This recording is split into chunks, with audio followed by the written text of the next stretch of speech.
አሁን ሊጥሉ ነው ያመጡት? አዎ። እስቲ ግለጧት። እንደው አዲስ ናት ወይስ አሮጌ ናት? የበሰበሰች ነች። ማን እንትን ብሎ እንጂ የበሰበሰች ነች። የበሰበሰች ናት። እሷም ብራሷ በስብስ ናት። አቤት አቤት፣ እውነትም በስብስ ናት። በስብሳለች። በቃ ወደዛ ጣሏት። ይሄም ጨሌ ነው። አምጡ ጨሌ። አይ ጨሌ እዚህ ጋር ፍቱት። ይሄም ጨሌ ነው። ኧረ ጨሌ ቀን ነው እንደ ዛሬ ደግሞ። ያንቺስ? ጨሌ ነኝ እኔ። እስቲ ጨሌ አይሆነ እንትን ብረት ምናምንም አለው። ብረት ምናምንም አለው። ኧረ ያንቺ ደግሞ ተፍሴም አለው። ወደ ላይ ቃንሻቸው እስቲ እንዲህ ቀና አድርጊያት። ወይ ጨሌ አልቦም አለው። ማታ ነው የተሰበረው። ለነሳ ስል ተሰበረ እንጂ አንድ ላይ እንዲያያዝ ነበረ። ምን ማድረጊያ ነው የብረቱ? ብረቱ እንግዲህ ሲወለድ ይደረጋል። ሁለተኛ ልጄን ሲወልድ ነው ልጄ ሲታመምብኝ እንዲህ አይነት ነገር ከተደረገ ካረግሽው ልጁ ይድንልሻል ብለው ነው ተብሎ ነው። በዛ አይነት ነው። እኔ ተማሪ ነበርኩኝ። ስለዚህ ምንም ማውቀው ነገር የለም። እና ልጁ ዳነ? ለልጄ ብዬ ነው እንግዲህ ያው ድኗል ልጁ። ያው ለጊዜ እግዚአብሔር በሚያድነው በጨሌ ይድናል ብለሽ አሰብሽ አንቺም? ያው በጭንቅ ሲይዘኝ ነው እንጂ እኔ ቤተክርስቲያኑን ነገር በደንብ አውቃለሁኝ። ስለ ጨሌ ማውቀው ነገር የለም። ታዲያ ጭንቅ ሲመጣ የግድ ጨሌ መግባት አለብሽ? በግድ በቃ ያው ዘመድም ዘሮች በኩልም አሉ። እናቴም አላት። አመቺሳ በሙሉ አለ። አመቺሳም አለ። እንግዲህ እንደዛ ነው። ልጁን አትግደይ፣ ይሄን ካላረግሽው ልጁ ይሞትብሻል ብሎ ነው በግድ። እኔ የማውቀው ነገር የለም ነበር። ይኸው አስገቡብኝ። እኔ እንግዲህ ብዙም እንዲህ የፈለገው ይሙታቴም እንዴት እንግዲህ ልጅ ጉዳይ አስቸጋሪ ነው። ተታለልኩኝ እያወቅኩኝ። ታዲያ እኮ ችግሩ እኮ ከመንፈሱ ጋር ነው እየተሰቃየ የሚኖረው። በጣም እሱማ ይገባኛል፣ ገብቶኛል። አሁንም በቃ ቀጣዩ ወደዚህ ምንድን ነው ያመጡት? ወደዚህ ውጡ። ይሄ ሁሉ የጨሌ ነው። ጨሌው ይሄው ከየት ነው የመጣው? ተዙት አዲስ አበባ ነው። እኔ የአባት የለብኝም የእናት የለብኝም። እሱ አዲስ አበባ ነው የለከፈኝ። እስቲ ወደዚህ ይምጡ፣ ወደዚህ ይውጡ፣ ይውጡ። ከነጅ ስንት ዓመት ነው ጨሌውን ከያዙት? ያው በደርግ ጀምሬ ነው። ደርግ በገባ ያው እዚሁ አዲስ አበባ በኃይሌ ዘመነ መንግስት ደህና ነበርኩ። ደርግ እንደገባ ያው እሱ አመመኛ። አንድ ይሄ ሰውነቴን ግልብጥብጥ ሲልብኝ በይት ይሻልሃል አሉና አንዴ አዋቂ ያደረጉኝ። ተዛ ወዲህ ጫትም እየቃምኩኝ ይሄንን ማንገቴ እያረኩኝ ትንሽ ተሻለኝ። ጨሌውን እያረጉ?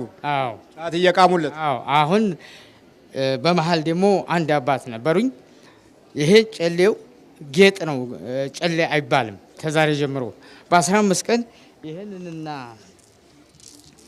ይሄንን ተቤተ ክርስቲያን ወስጄ ይሄንና ይሄን አንገት እያረክ በ15 ቀን ተቀምጠህ ለምነው እንጂ አንተ የገብርኤል ልጅ ነህ የሚካኤል ልጅ ነህ አለኝ። ከዛ ወዲህ ይሄን በ15 ቀን ቁጭ ብዬ ጫት ቅምና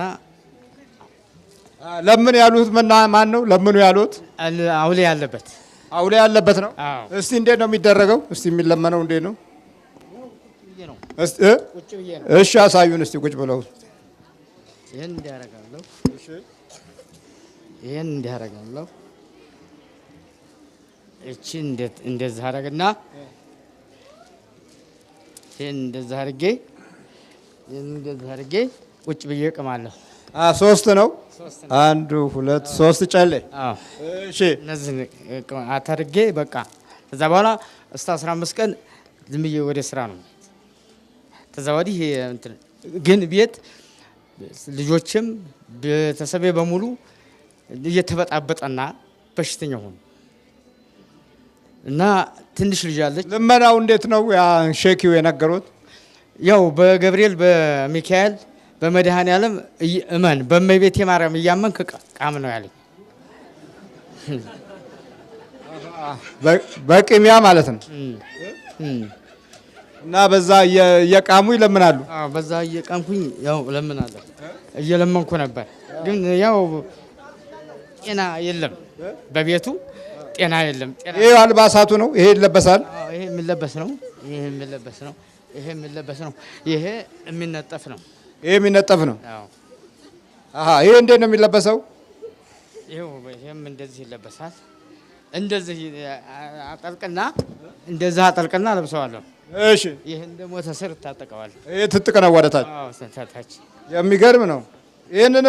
ያንንም ግዙ ያሉት እሱ ነው። አዎ አዎ። አሁን ታዲያ ለመጣል ለምን መረጡ? ወደዚህ ለማምጣት የእሱን ዝና ስለሰማው ቤተሰቦቼ ጤና ስላጡ ጤና አገኛለሁ በማለት ነው ያመጡት። አዎ ጥላ በቃ አሁን ይሄንን ለመጣል። አዎ እሺ አንተ ማን እያሉ ነበር የሚለው? አዳልሞቴ ወሰንጋላ። አዎ አዳልሞቴና ወሰንጋላ። እኔ የመጀመሪያ እንደው የሚገፋፋኝ ወደ ገብርኤልና ወደ ሚካኤል ወደ መድኃኔዓለም ነው። ግን ዝም ብዬ ባሉኛ አልሄድም። የምጀምረው በእመቤቴ ማርያም፣ በገብርኤል፣ በቅዱስ ሚካኤል ብዬ ነው የምለምነው። እሺ አንተ ማን ውስጥ የገባ? ስማ አዳልሞቴ ወሰንጋላ። አዳልሞቴ ነው። አዳልሞቴ አቤት በላ። አዳልሞቴ አቤት አቤት። ትለቀዋለህ? አትለቀውም? እለቃለሁ። ትለቀዋለህ? አትለቀውም? አዎ እለቃለሁ። አንተ ነው የምትበጠብጠው? አዎ እለቃለሁ። እኔ ነኝ የምበጠብጠው። ትበጠብጠዋል? አዎ። ጨሌ ግዛ የምትለው አንተ ነህ? አዎ። እሰር የምትለው አንተ ነህ? አዎ። ቡና ስታስፈለዋለህ? አዎ። ቡና ይጠጣል፣ ቤተሰቡ ይበጣበጣል። ጤና ያላቸውም ቤት አንተ ነው የምትበጠብጠው? አዎ። ድንግል ማርያምን፣ ሚካኤልን፣ ገብርኤልን ስለሚጠራ ያቃጥለኛል። ጫቱን ሲቅም ያቃጥለኛል። ያው እየቃመው እንኳ ይቃጠላል። ለምን? የእሷን ስም ስለሚጠራ ማለት ነው። ዘመዶችን፣ ጎረቤታሞችን በተለይ በስጋ ዝምድና በወንድማማቾች ላይ በተለይ ደግሞ በእንጀራ አባትና በእንጀራ እናትነት የሚለያዩ ወንድማማቾችን በመተት በድግምት ማማተት እንዲሁም ደግሞ ማጣላት፣ በደም መፈላለግ፣ ለመገዳደል መፈላለግ፣ በፍርድ ቤት መካሰስ ዘመዳማቾችን ማለት ነው። ስጋ ዘመዳማቾችን ይሄን ይወዳል። ማን? አዳልሞቴ ማድረግ ይወዳል። ከዛ ሌላ ደግሞ መናፍቅ ፕሮቴስታንት ያደርጋል፣ እስላም ያደርጋል፣ ከሃይማኖት ያስወጣል። ወሰንገላ ዱርዬ ነው የሚያደርገው፣ ፓጋንና ኤቲስት ነው የሚያደርገው። ይሄኛው ደግሞ እግዚአብሔርን የምታገኙ እየመሰላችሁ ሃይማኖት ስትሽከረከሩ ነው የምትኖሩት። በቃ ኢየሱስ ክርስቶስ የት እንዳለ ግራ ገብቷችሁ የምታዩት አገልጋዩን ነው። እንቱም ዶግማውን አታዩትም፣ ወይም መሰረታዊ የሆነውን ዘውጉን የሃይማኖቱን ዘውግ ሳታዩት ዝም ብሎ ሰው በመከተል ብቻ ተአምራት በመከተል ብቻ እዛም እንድትሉ ያደርጋል። እና አዳልሞቴ መንፈስ ያለባቸው ቤተሰቦች በሙሉ ሃይማኖታቸውን ይቀይራሉ። የሚገርማቸው ባይቀይሩ እንኳን ኦርቶዶክስ ሆነው እንኳን ከሆነ አዳልሞቴ ያለው በስዕሉ ፊት ተንበርክከው ሲጸልዩ ስዕሉን እንዲጠራጠሩ ይሄ እኮ ቀለም ነው፣ ይሄ እኮ ጨርቅ ነው፣ ይሄ እኮ ዝም ብሎ እኮ ነው። እምነቱንም በቃ እያንዳንዱ ቄሶቹ ላይ አቃቄር ማውጣት እምነቱ ላይ የራሳቸው ኦርቶዶክስ ሃይማኖት ይፈጥራሉ። የራሳቸው አስተምህሮ፣ የራሳቸው አለባበስ። ለምን እንደዚህ ለበሳችሁ ሲባሉ እኔ መብቴ ነው ብለው የሆነ አቃቄር ማውጣት። ተሐድሶች ለምሳሌ አዳልሞቴ መንፈስ ያለባቸው የኛ ኦርቶዶክስ ተገንጥሎ የወጡት ቃለዋዲዎች እነዚህ የአዳልሞቴ መንፈስ ነው፣ ሌላ ምንም አይደለም። እና በኦርቶዶክስ እምነት ውስጥ ያሉ ይመስላቸዋል፣ መተው የሚያስቀድሱ ይመስላቸዋል። ግን ሌላ ተጨማሪ ሌሎች ነገሮችን ያደርጋሉ፣ በራሳቸው መንገድ ይሄዳሉ። ልክ መምህር ፋንታውን ዋቄ እንደተናገረው ሰንበት ተማሪዎች ደጅ ላይ ሌላ ቤተክርስቲያን ውስጥ ሌላ ስብዕና ይኖራቸውና ሲመከሩ የሚናገሩት ንግግር ራሳቸው የፈጠሯትን ኦርቶዶክስ ነው። ዘፋኝ ሆነው ዘፋኞቹ ኦርቶዶክሶች ናቸው። ሰይፉ ፋንታውን ጋር ሌላ ኢንተርቪው በሚደረጉበት ሰዓት እግዚአብሔር ከረዳኝ የሚቀጥለው ዓመት ላይ የሆነ አልበም አወጣለሁ፣ እስቲ እንግዲህ አሪፍ ይሆናል ብዬ አስባለሁ፣ ብዙ ደክሜበታለሁ ምናምን ይላሉ አርቲስቶቻችን። ኢትዮጵያውያን ዘፋኞች በጣም እኮ የሚገርም ነው እኮ። ይሄ ውርደት እኮ ነው በነገራችን ላይ። እመቤታችን ተማጽኖ ሱባኤ ይዞ ዘፈን ለማውጣት ሱባኤ ይዛል። ይሄ የራሱ ኦርቶዶክስ የፈጠረ ሰው ነው። አዳልሞቴ እንደዚህ ነው የሚያደርገው። በኦርቶዶክስ እምነት ውስጥ ሆኖ ግን ኦርቶዶክስ ቤተክርስቲያን የማትፈቅዳቸውን ነገሮች እያደረገ እግዚአብሔር እንደረዳው አድርጎ የሚያቃጥር ለኃጢአቱ እግዚአብሔርን ተባባሪ አድርጎ የሚያዘጋጅ የአዳልሞቴ መንፈስ ባህሪ ነው። ጠቋር ደግሞ እንዳልኳችሁ መቆጣት፣ ማፍጠጥ፣ መናደድ፣ መነጫነጭ፣ ከዛ በኋላ ደግሞ ኃይለ ቃል መናገር፣ ደፋር ቃላቶችን ማውጣት፣ ጳጳሳትን ፓትርያርኮች ሁሉ ሳይቀር መዘርጠጥ፣ በመጽሔቶቻቸው፣ በጋዜጣዎቻቸው፣ በዩቲዩቦቻቸው አባቶችን ማዋረድ፣ ማብጠልጠል፣ ትክክለኛ የሆነውን ነገር የተናገሩ እየመሰላቸው ቤተክርስቲያንን ማዋረድ፣ ከባቴ አበሳ ኃጢአትን ገበናን ሸፋኝ የሆነ አምላክ የእሱን ገበና እንደሸፈነለት ረስቶ ሌላ ነገር ውስጥ ይገባል። ይሄ ነው። ሌላው ደግሞ ጠቋር መንፈስ በአገልጋዮች በካህናትና በዲያቆናት በሰንበት ተማሪዎች መካከል ገብቶ ማቡካት፣ በወሬ በሐሜት ደብተራውን በድግምት በዝሙት በገንዘብ እንደገና ደግሞ እርስ በርስ በማፋጀት በመቋሚያ በማፈነካከት ሰንበት ተማሪዎች አስተዳደሩ ላይ ያመጻሉ። አስተዳደሩ ሰንበት ተማሪዎችን ያሳስራል። ዲያቆናት አስተዳደሩን ይከሳሉ። አስተዳደሩ ውስጥ ፍጭት አለ። እስከ ዩቲዩብ መጥቶ መካሰስ ደፋር ነው ጠቋር። ከዛ ጠቋር ደግሞ እህትና ወንድምን ሩካቤ እንዲፈጽሙ የማድረግ ይሄም ድፍረት ነው። ወንድምና እህት ማለት ነው። እንደገና ደግሞ ወንድምና ወንድም እህትና እህትም እንዲዳሩ ማድረግ፣ እንደገናም ደግሞ አባት ልጁ እንዲደፍር፣ ልጅ ወንድ ልጅ እናቱን እንዲደፍር፣ እንደገናም ደግሞ ያክስት ልጅ አጎት ሴት ልጅ በአጎቷ መደፈር፣ እንዲህ ያ ነገር ይሄ ስጋ ዘመድ ላይ ያሉትን ሩካቤዎች የሚፈጽመው ጠቋር ነው። ሾተል ቀስት መምዘዝን ያስተማረ ይሄው ነው አዛዝኤል ወይም ጠቋር የሚባለው መጽሐፈ ሄኖክ ምዕራፍ 2 ላይ ያለው ነው። አዛዝኤል ይባላል። ይሄ ጠቋር የሚባለው መንፈስ ለወንዶች ጦር መምዘዝን፣ ቀስት መምዘዝን፣ ጦር መሳሪያ መስራትን፣ ባዮሎጂካል ዋርን፣ የሚዲያ ጦርነቶችን ምንም ሳይፈሩ የኢትዮጵያን ነገስታትን፣ የኢትዮጵያን ካህናትን፣ የኢትዮጵያን የሃይማኖት እንትኖችን መዘርጠጥ በአደባባይ በቃ ምንም ሳይፈሩ ንቀት ማሳየት ይሄ የጠቋር ስራ ነው እና በአደባባይ ወጥቶ ትልልቅ የሚባሉ ክብር ያላቸውን ነገሮች መነካካት ይሄ ጠቋር ስራ ነው። ለምንድን ነው ማብራራት ያስፈልገው? እዚህ ቤት ውስጥ ይሄ ነገር ስላለ ነው።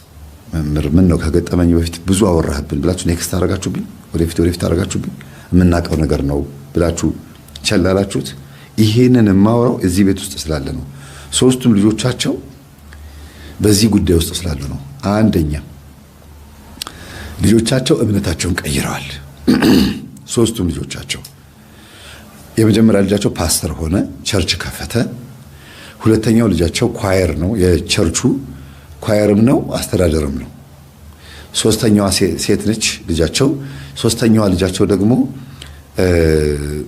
ታግዛቸዋለች፣ ግን ኖርማል ፕሮቴስታንት ናት። ዝም ብላ ሄዳ ምናምን አንዳንዴ ታግዛለች እንጂ ጠልቃ አልገባችም። ለምን? ከስራዋ ጋር ሄድላትም አገልግሎቱ። እና ፕሮቴስታንት መሆናቸው ብቻ አይደለም፣ መድረክ ላይ ወጥቶ በሚያስተምርበት ሰዓት ሚዲያ ላይ የምታውቁትም ሰው ነው።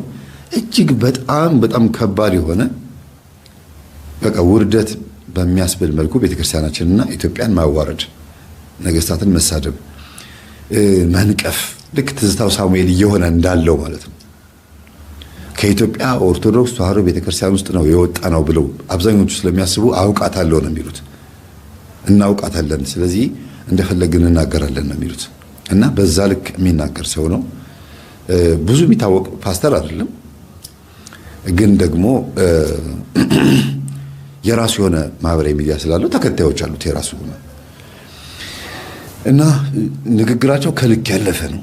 እናት ደግሞ ምንም በአዳም ልኮ የሚያመልኩ ቢሆኑ ይሄው ወሰንገላና አዳልሞቴ መንፈስ ጠቋር መንፈስ አድሮባቸው ልጆቹ ፕሮቴስታንት ቢሆኑም ሴትዮዋ ግን ያልተማሩ የዋህ ናቸው። ምንም ፊደል አልቆጠሩ ምስኪን ናቸው። እንኳን ፕሮቴስታንት ሆነው ዛሬ ልጆቹ ሀብታም ሆነው ቀርቶ በፊትም እያሉ የልጆቻቸውን ገንዘብ አይፈልጉም አብረዋቸው እያሉ እንኳን እና ዛሬማ ይሄን ግዛ አልፈልግም እመቤቴ ቅድስት ድንግል ማርያም ክደህ